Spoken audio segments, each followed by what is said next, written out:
नमस्कार दोस्तों, मैं माधवी आपका स्वागत करती हूँ आपके अपने YouTube चैनल जिसका नाम है स्टडी कोच।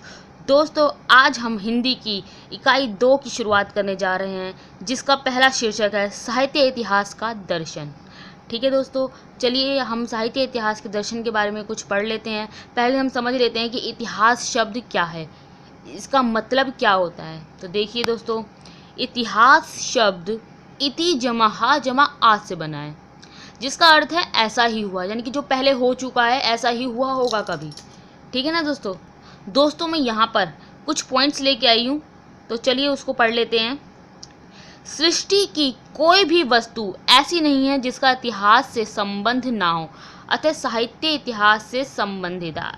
दोस्तों, कोई भी ऐसी चीज़ नहीं है जिसका कोई इतिहास ना हो, ये तो हमें पता ही है, और साहित्य भी इतिहास से जुड़ा ही हुआ है। नेक्स्ट पॉइंट में क्या बताता है, साहित्य के इतिहास में हम प्राकृतिक घटनाओं का मानवीय क्रियाकलापों के स्थान पर साहित्यिक रचनाओं का अध्ययन ऐतिहासिक दृष्टि से करते हैं। साहित्यिक रचनाओं का अध्ययन कैसे करते हैं? इतिहास को ध्यान में रखकर करते हैं उनकी रचनाओं का अध्ययन। ठीक है ना दोस्तों, कि पहले इतिहास में कैसे हुआ होगा, वो वातावरण कैसा होगा जब वो साहित्य लिखा गया है, इस चीज़ को ध्यान में रखकर। ठीक है ना, आगे बढ़ते हैं। किसी भी साहित्य इतिहास दर्शन में इतिहास के संबंध में प्रयुक्त और व्यवहारित विभिन्न दृष्टिकोणों, धारणाओं एवं विचारों का अध्ययन किया जाता है। इतिहास संबंधी इन्हीं विचारों और धारणाओं को समूह रूप को क्या कहते हैं? हम इतिहास दर्शन कहते हैं। किसी भी साहित्य के दर्शन में इतिहास के संबंध में प्रयुक्त व्यवहारित विभिन्न क्या क्या उसमें देखा जाता है, दृष्टिकोणों, धारणाओं, वहाँ के उसके विचार वगैरह, ये सब देखे जाते हैं किसी भी साहित्य का अध्ययन करने के लिए। ठीक है ना, इतिहास संबंधी इन्हीं विचारों या धारणाओं के समूह को हम क्या कहते हैं? इतिहास दर्शन। ठीक है दोस्तों, नेक्स्ट, भारतीय पाश्चात्य विद्वानों ने इतिहास के व्यापक स्वरूप की विवेचना की है। विभिन्न विद्वानों ने अपने अपने मत रखे हैं, परिभाषाएं लिखी हैं, बताई हैं। तो पहली देख लेते हैं, पहले कौन से विद्वान है? गणपति चंद्र गुप्त के अनुसार, गणपति चंद्र गुप्त क्या कहते हैं? अतीत के किसी तथ्य या प्रवृत्ति के वर्णन, विवरण, विवेचन, विश्लेषण को जो कि काल विशेष या कालक्रम की दृष्टि से लिखा गया हो, वो इतिहास है। कि समय को ध्यान में रखकर लिखा गया है कोई इतिहास साहित्य, तो वो क्या है? वो इतिहास है। ठीक है ना, कोई साहित्य या कोई चीज़ लिखी गई है किसी समय को ध्यान में रखकर, तो वो क्या है? वो एक इतिहास है गणपति चंद्र गुप्त के अनुसार। दूसरे हमारे विद्वान कौन से हैं? गोविंद चंद्र पांडे जी। गोविंद चंद्र पांडे के अनुसार इतिहास एक ऐसा ज्ञानमय अनुशासन है जिसके माध्यम से किसी देश की सभ्यता, संस्कृति को देखा, परखा और समझा जा सकता है। दोस्तों, ये तो हमें पता ही है कि हम इतिहास के माध्यम से जान सकते हैं कि हमारी पिछली संस्कृति, पहले की संस्कृति क्या थी, कैसा व्यवहार किया करते थे लोग, ये चीज़ हम जान सकते हैं किसी भी देश की। ठीक है ना दोस्तों, जैसे इतिहास मनुष्य का नाता आपको पता ही है, बहुत पुराना ही है हमारा। तो हमारे सारे संस्कार, व्यवहार, संस्कृति, सबको हम इतिहास की आंखों से ही देख सकते हैं। बिना अतीत को जाने हम अपना वर्तमान की कल्पना नहीं कर सकते कि वर्तमान में अब कैसा हो रहा है और पहले कैसा था। ठीक है ना, कि पहले हम तुलना नहीं कर सकते बिना अतीत को जाने वर्तमान की। ठीक है ना, तो यही बात इसमें बता रखी है कि हम अपने इतिहास को देखकर, समझकर क्या करते हैं, किसी भी देश की संस्कृति को देखा, परखा और समझा जा सकता है। नेक्स्ट पॉइंट क्या है? साहित्यकार के लिए परम आवश्यक है कि वह साहित्य एवं साहित्यिक विधाओं की पूर्ण जानकारी हासिल करे। साहित्यकार के लिए क्या है कि वो उसे साहित्य की पूरी जानकारी होनी चाहिए कि क्या, कौन से समय में लिखा गया है, किस दौरान लिखा गया है, क्या वातावरण था उस समय का, ये सब की जानकारी होनी चाहिए। साथ साथ धर्म, दर्शन, समाज आदि को इतिहास में शामिल करना चाहिए। उस समय का सब कुछ, धर्म कैसा था उस समय और किस तरह से लोग कैसे वातावरण में लिख रहे थे, वो सब की जानकारी किसमें होनी चाहिए? साहित्य में शामिल होनी चाहिए। तभी वह साहित्य के विश्वसनीय और प्रामाणिक इतिहास की रचना कर सकता है। ठीक है ना दोस्तों, साहित्य के विकास के मुख्य तत्व। अब साहित्य के विकास के मुख्य तत्व हैं। इसमें पहला तत्व कौन सा दे रखा है? साहित्यकार की प्रतिभा। जब कोई साहित्यकार कोई साहित्य लिखता है तो उसमें लिखने के लिए क्या क्या उसकी में प्रतिभा होनी चाहिए, इसमें प्रतिभा के बारे में बता रखा है। साहित्य इतिहास की मूल ताकत साहित्यकार की सृजन शक्ति ही होती है। एक जब साहित्यकार कोई साहित्य लिख रहा है तो हम उसका साहित्य कैसे अच्छा बता सकते हैं? उसकी सृजन शक्ति को देखकर ही कि वह कितना अच्छा लिख रहा है। साहित्य सृजन शक्ति साहित्यकार की प्रतिभा से जुड़ी होती है। दोस्तों, जौन सा साहित्यकार जितनी अच्छी साहित्य लिख सके, अपने सृजन कर सकेगा किसी भी साहित्य का, उससे उसकी प्रतिभा का ही पता चलेगा। ठीक है ना?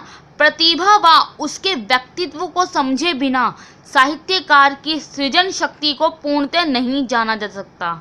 साहित्य इतिहास दर्शन का विवरण प्रस्तुत करने में साहित्यकार की सृजन शक्ति व उसकी प्रतिभा का विशेष स्थान होता है। जब भी कोई साहित्यकार किसी भी साहित्य की रचना करता है तो वो ये अलग बात है कि उसमें एक प्रतिभा होनी ही चाहिए। ठीक है ना? वो प्रतिभा ही साहित्यकार की सृजन शक्ति को और ताकत देता है, वो और अच्छी साहित्य लिख सकता है। ठीक है ना? सेकंड पॉइंट, परिवेश तथा वातावरण। साहित्य इतिहास दर्शन में परिवेश तथा वातावरण बहुत परिस्थितियों से निर्मित होती है। ठीक है ना? जो बस परिवेश रचना को प्रभावित कर उसके भाव पक्ष को संवारती है। दोस्तों, जब कोई साहित्य लिख रहा है उस साहित्य पर उसके वातावरण का असर तो पड़ता ही है। जैसे पहले राष्ट्रीय भावना को देख लीजिए आप। ठीक है ना? अब राष्ट्रीय भावना देखो, आज के टाइम पर राष्ट्रीय भावना में कमी देखी जा सकती है। आज के टाइम पे चाहे राष्ट्रीय भावना की में कमी देखी जा सकती है दोस्तों, लेकिन जो पहले रियासतों में दृढ़ राष्ट्रीय भावना थी उसी के फलस्वरूप रासो ग्रंथ लिखे गए। राष्ट्रीय भावना को ध्यान में रखकर ही तो रासो ग्रंथ लिखे गए हैं, जबकि उस समय के साहित्यकार राजा पर आश्रित थे। ठीक है ना? और वह राजा पे आश्रय में ही रचना कर रहे थे, फिर भी वह तत्कालीन वातावरण के ही दायरे में लिख रहा था। नहीं लिख रहा था वातावरण के अनुसार, वातावरण जैसा उस समय था वैसा ही लिख रहा था वो। उस समय देशभक्ति बहुत जागृत हुई थी, तो देशभक्ति के ऊपर उन्होंने रासो ग्रंथ लिखे हैं। नेक्स्ट पॉइंट, साहित्य एवं सांस्कृतिक परंपराएं। साहित्य का उद्गम स्रोत खोजने के लिए इतिहासकार को केवल तत्कालीन परिस्थितियों पर ही नहीं, उसकी पूर्ववर्ती परंपराओं पर भी विचार करना चाहिए। जब कोई साहित्यकार किसी साहित्य की उद्गम स्रोत को, यानी कि उसके स्टार्टिंग पॉइंट को खोज रहा है, तो उसे केवल उस समय के वर्तमान में जो परिस्थितियां चल रही उसका ही नहीं ध्यान रखना चाहिए, उसे जो उससे पहले क्या हुआ होगा। ठीक है ना? वो कहाँ से स्टार्ट हुई। अब देखो, इसका भी एक उदाहरण देख लेते हैं हम कि भक्ति काल को ही देख लो। भक्ति काल की निर्गुण और सरगुण धारा, अगर उसका हम उच्च खोजें तो उसके सूत्र हमें 7वीं 8वीं शती के दक्षिण में शंकराचार्य के अद्वैतवाद से जुड़े मिलते हैं। और रीतिकालीन को ही देख लो। रीतिकालीन श्रृंगार भावना का स्रोत अपभ्रंश के ग्रंथों व संदेश राशक से जुड़े हुए हैं। ठीक है ना? इसलिए उसके हमें पूर्ववर्ती परंपराओं पर भी विचार करना चाहिए, यानी पहले की जो परंपराएं हुई होंगी उसकी वो भी ध्यान में रखकर ही किसी भी साहित्य का उद्गम स्रोत खोजना चाहिए। अब है हमारा द्वंद्वात्मक। चौथा पॉइंट क्या है? द्वंद्वात्मकता। कवि या साहित्यकार किसी न किसी द्वंद्व से प्रेरित होकर ही साहित्य की रचना करता है। किसी न किसी, जब दिल और दिमाग के बीच में संघर्ष चलता है या किसी भी दो चीज़ों के बीच संघर्ष चलता है, उसको ध्यान में रखकर कभी कभी साहित्यकार साहित्य लिख देते हैं। अधिकतर साहित्य किसी द्वंद्व से प्रेरित होकर ही वो साहित्य की रचना करते हैं। ठीक है ना? यह द्वंद्व आंतरिक भी हो सकता है, बाह्य भी हो सकता है। व्यक्तिगत द्वंद्व के साथ साथ आर्थिक द्वंद्व, पारिवारिक द्वंद्व भी हो सकता है, सामाजिक द्वंद्व भी हो सकता है एवं राष्ट्रीय द्वंद्व भी हो सकता है। साहित्य के विकास में महत्वपूर्ण ये सारे द्वंद्व क्या होते हैं? राष्ट्रीय के विकास में महत्वपूर्ण भूमिका निभाते हैं। क्यों? क्योंकि ये साहित्यकार को एक प्रेरणा देते हैं साहित्य लिखने के लिए। ठीक है ना?